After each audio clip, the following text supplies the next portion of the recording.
नमस्कार। संसार की प्राचीनतम भाषा है संस्कृत। भारत की कई भाषाओं की जननी भी है संस्कृत। धार्मिक ज्ञान विज्ञान का खजाना है संस्कृत। सभी प्राचीन ग्रंथ वेद, पुराण, रामायण, महाभारत, गीता सब संस्कृत में ही लिखे गए हैं और एक बहुत ही मृदु और सरल भाषा है। जिसको आ जाए उसके लिए बहुत सरल है, जिसको नहीं आती उसको थोड़ा कठिन लगती है।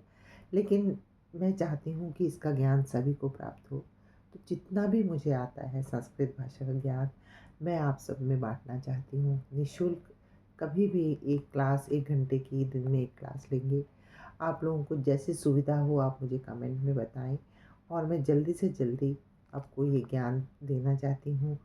और अगर आप लेना चाहते हैं तो कृपया कमेंट में बताएं और 10-15 लोग भी इकट्ठे होते हैं तो हम लोग एक कक्षा शुरू कर सकते हैं।